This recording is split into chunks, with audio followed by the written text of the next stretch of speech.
Shalom saudara, kita masuk Abam.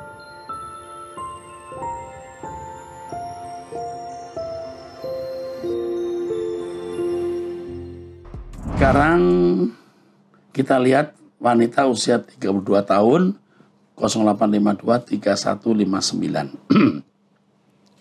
Salam Pak Eras, saya wanita usia 32 tahun. Saya menikah 4 tahun dan belum punya anak. Singkat cerita saya selingkuh. Sudah 1 tahun ini. Sekarang saya hamil.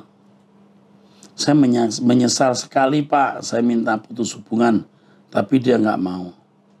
Saya WA istrinya, saya minta maaf dan mengakui semua karena memang sebelum istrinya tahu hubungan saya sama suaminya, tapi kita nggak mengakui. Sebelumnya nggak mengakui. Saya ingin benar-benar bertobat Pak.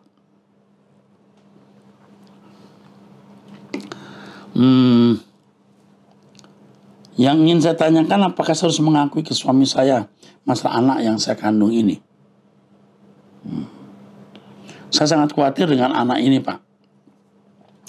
Apakah yang harus saya perbuat? Saya nggak ingin lagi menyakiti hati Tuhan yang semua orang termasuk suami saya. Saya ingin berkenan di hadapan Tuhan. Makasih Pak. Aduh, ini tidak bisa saya jawab. Karena ibu ini punya anak nggak? Punya. Oh, belum punya anak ya? Belum punya anak. Suami sana punya anak nggak? Sudah nikah berapa tahun dengan suami ini? Wah, ini nggak gampang ini. Saya tidak bisa menjawab. Kalau saya hanya sembarangan menjawab malah salah. Wanita ini akan dikonselingkan langsung. Ya.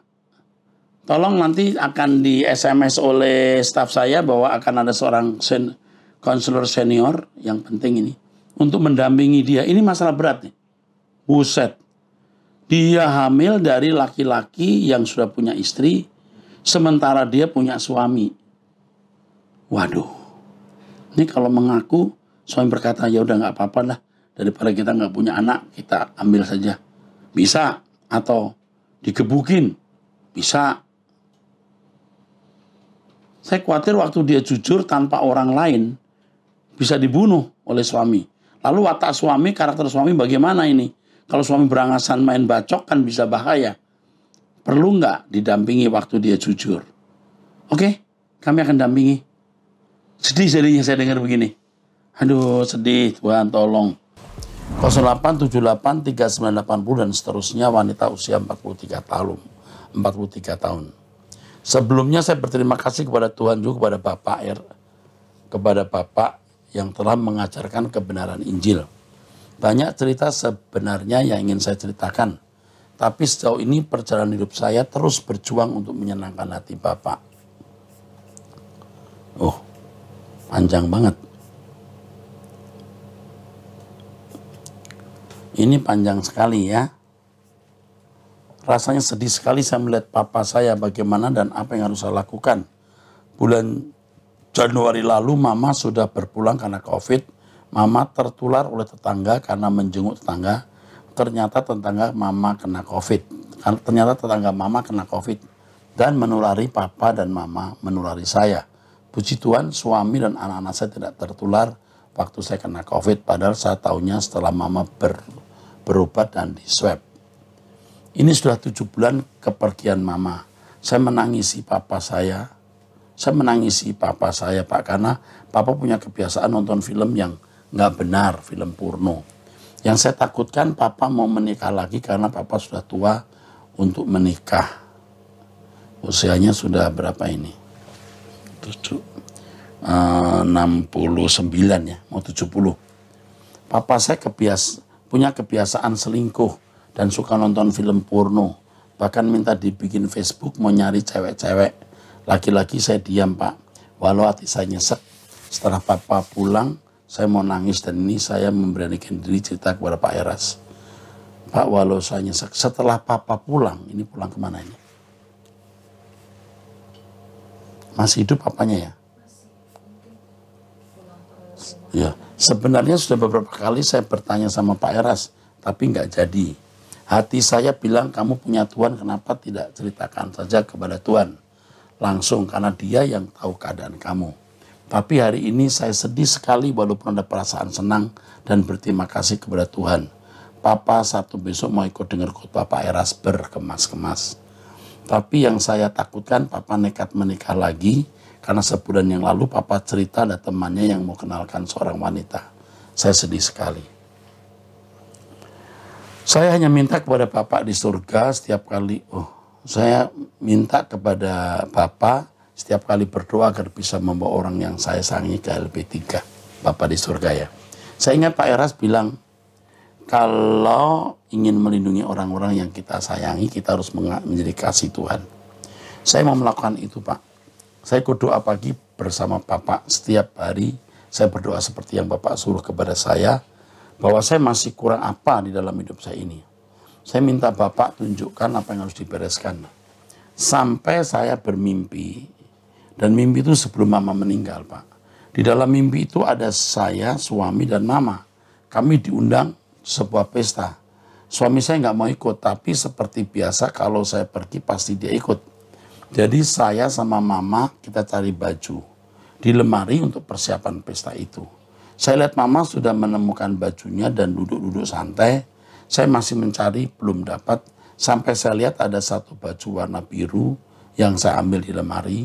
Tapi saya lihat-lihat, saya perhatikan di sebelah bahu atas ada bercak-bercak. Dan tidak mungkin saya pakai baju itu. Dan saya berpikir, jadi sebelum ke pesta itu, kami harus berangkat lebih awal, mau mampir ke mall, beli baju pesta, dan saya terbangun, Pak. Saya ditunjukkan baju yang bercak-bercak itu dan saya cari tahu apa itu. Itu mimpi sebelum Mama meninggal, Pak. Sejak saya mendengar suara kebenaran, saya tidak bisa mendengar khotbah yang lain, Pak. Ini juga jawaban doa saya ketika beberapa tahun lalu minta kepada Bapa agar ditunjukkan jalan kebenaran dan hamba Tuhan yang mengajarkan kebenaran itu. Saya nggak mau lagi terombang-ambing oleh berbagai ajaran. Karena saya dan suami pernah kecewa dengan hamba Tuhan dan orang-orang Kristen lainnya. Tapi puji syukur lewat peristiwa itu justru Tuhan menuntun sampai di sini, Pak. Terima kasih juga kepada Bapak sudah memulihkan Bapak dari COVID, karena saya masih butuh Bapak. Kiranya Bapak berkenan menjadi Bapak rohani kami. Tentu saja. Saya adalah Bapak rohanimu, ya. Dan keluarga, dan kita akan bersama di surga nanti. Yang Mama sudah mendahului kita di rumah Bapak. Bapak di surga ya. Yang mau saya tanyakan, Pak, bagaimana saya harus bersikap kepada Papa saya, Pak? Saya nggak bisa menegur Papa seperti mulut berat untuk bicara. Saya hanya bilang kita hidup harus seperti Tuhan Yesus hidup. Dan masalah Papa curhat, ada temannya yang menanyakan apa Papa nggak mau nikah lagi. Saya cuma bilang jangan sampai dari tua Papa malah berbuat dosa seperti Salomo. Kita tidak tahu wanita itu. Walaupun saya pesimis, Papa bisa berubah dengan waktu yang gak banyak ini, Pak. Saya sedih dengan ini. Saya sendiri masih harus berjuang, Pak. Terima kasih, Pak. Kiranya Bapak dan keluarga dalam perlindungan Tuhan, ya. Juga plan Bapak, ya.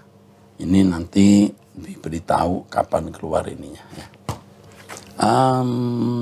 Ini ibu-ibu ya, hidup masih lumayan muda ya, usia 43 tahun ya. Yang pertama, kalau bisa hubungi teman Papa yang mau menjodohkan itu.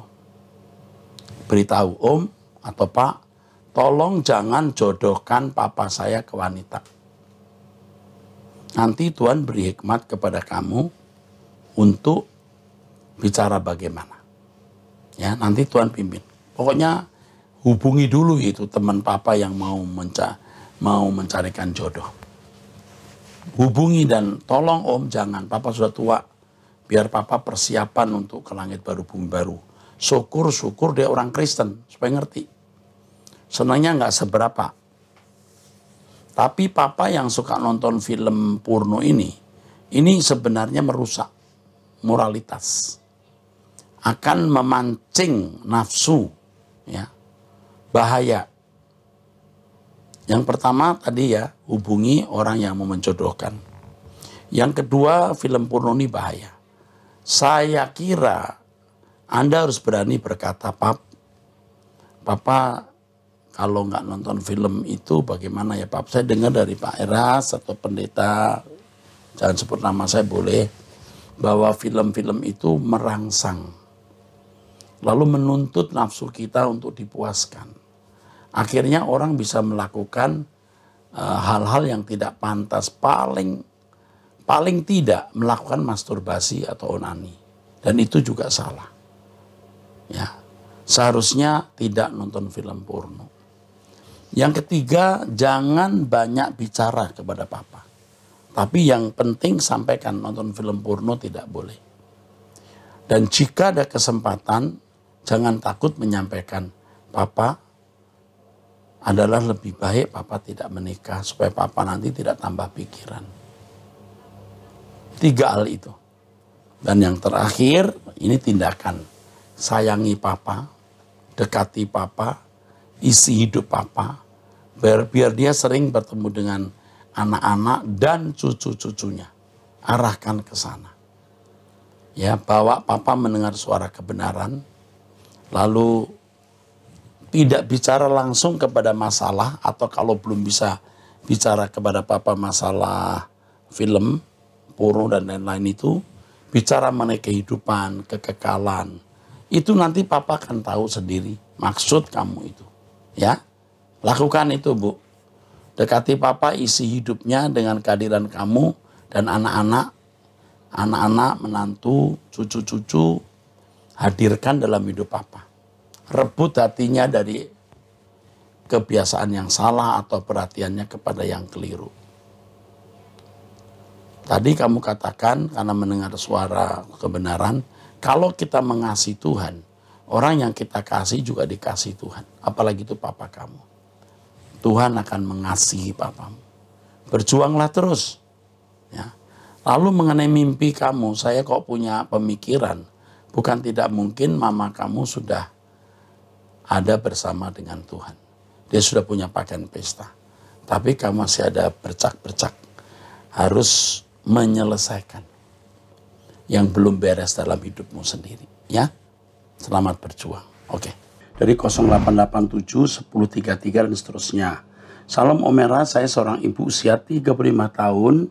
Saya memiliki 2 anak, yang besar perempuan usia 8 tahun dan yang kecil usia 2,5 tahun.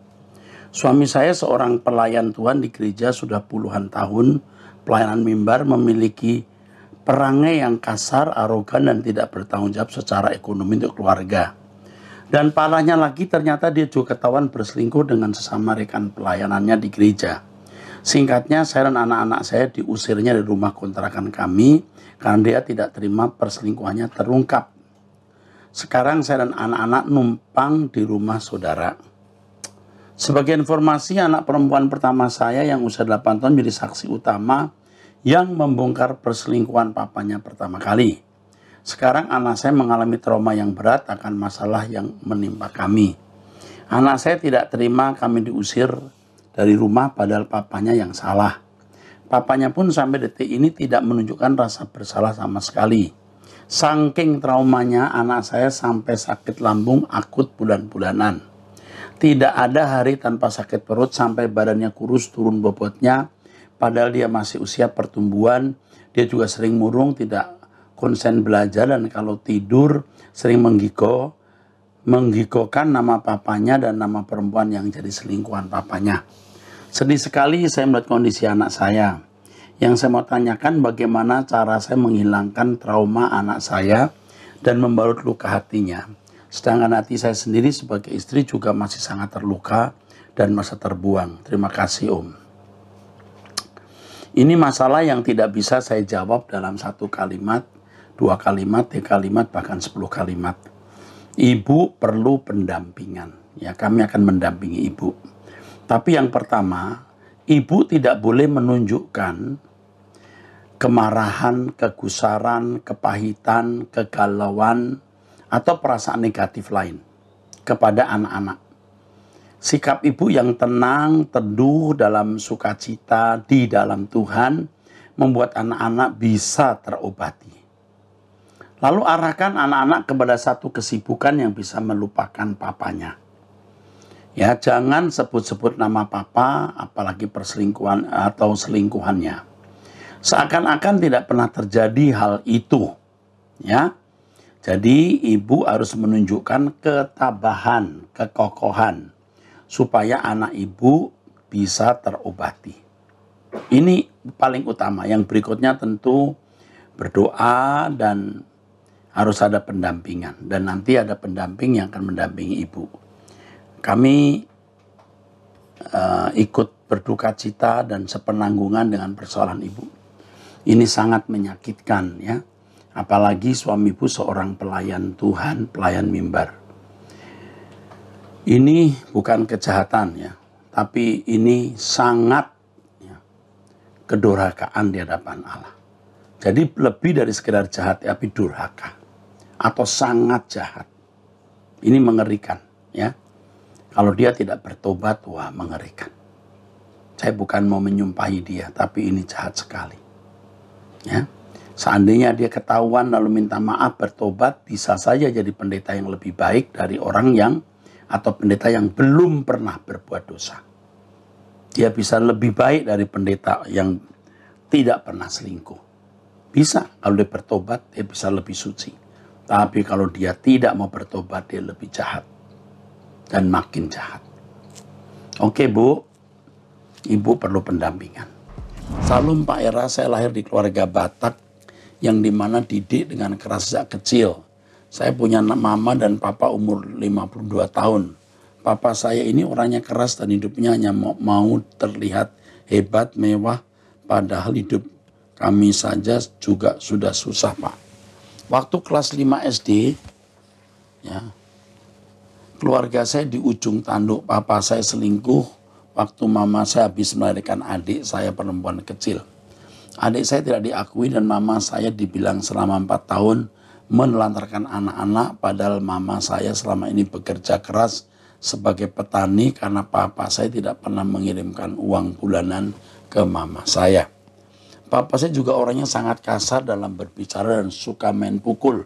Saya dikatain dengan berbagai kebun binatang dan saya juga pernah diajar habis-habisan menggunakan berbagai alat dari ikat pinggang, sapu, ya, pakai tangan, pakai sapu dan diinjak menggunakan kakinya. Waktu saya sakit, papa saya bilang biar aja saya mati di situ dan menolak untuk bawa ke rumah sakit. Dan begitu banyak perlakuan kasar yang saya terima. Sampai saya bertumbuh dewasa pun papa saya terus punya selingkuhan dan selalu ganti-ganti wanita. Yang paling menyakitkan adalah waktu papa saya mengirimkan tiket pesawat supaya wanita tersebut mendatangi dia. Dan mereka menyewa hotel untuk check-in padahal mama saya ada di rumah. Jujur Pak, saya sedih melihat mama saya yang terus-terusan sakit dalam setiap doanya. Ya. Mama selalu bertanya apa yang salah dari dirinya.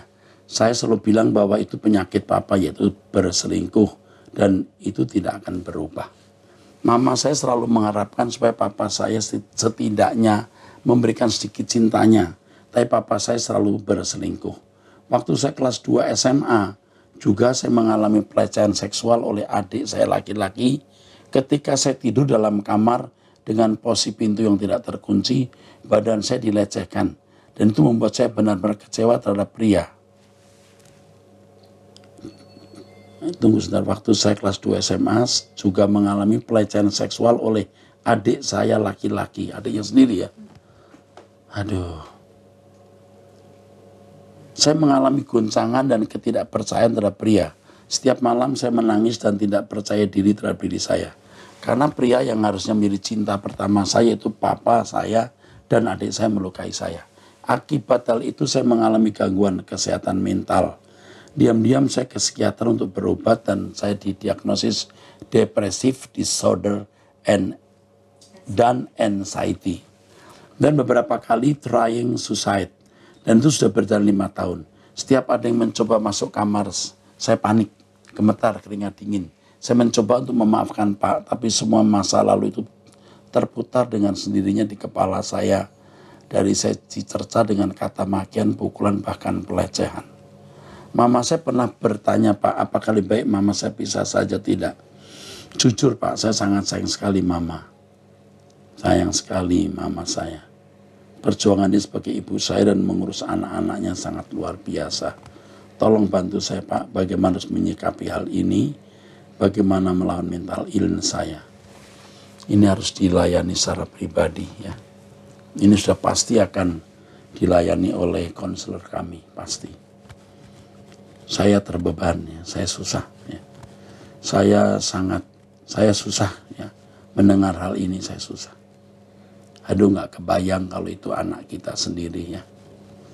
Baik ya, kamu umurnya berapa saya tidak tahu nih ya. Tapi ternyata kamu wanita. Dari tadi saya masih mencoba tahu ini pria atau wanita. Tapi dari tulisannya saya sudah merasa ini kayaknya wanita. Dan benar. Kamu akan dihubungi oleh konselor kami. Dan aku kasih tahu sama kamu ya. Kamu masih punya Tuhan yang mengasihi kamu. Kamu masih punya orang-orang yang bisa mengasihi melindungi kamu. Yaitu hamba-hamba Tuhan. Paling tidak ada Pak Erastus dan timnya. Yang pasti akan sangat terbeban untuk kamu. Kamu akan kami dampingi. Ya. Pasti banyak pernik-pernik yang kamu harus ceritakan kepada kami. Bapak Ibu saudara sekalian, kepada pecinta suara kebenaran, pecinta ABAM, kita membaca kisah-kisah tragis seperti ini, memberi pelajaran untuk kita. Jangan jadi pria yang jahat seperti papa dari wanita ini. Dia tidak akan lolos dari hukuman Tuhan kalau tidak bertobat. Ya, kita bisa merasa empati kepada ibu yang diperlakukan seperti ini sampai tanya, salahku apa? Kok tidak berbagi sedikit cinta? Sementara suami kasar main pukul. Ini suami pikir dunia ini nggak ada Tuhan, nggak ada hakim. Nanti dia akan tahu dan dia akan menyesal. Aduh, orang kalau sampai dibuang ke neraka selama-lamanya itu mengerikan. Dan saya masih beritahu kepada Bapak Ibu betapa kita punya beban banyak. Truth ID yang saya sampaikan di bawah Gereja Suara Kebenaran Injil Rehoboth Arta Gading ya, sering memikul beban-beban seperti ini. Kalau ada pertanyaan-pertanyaan yang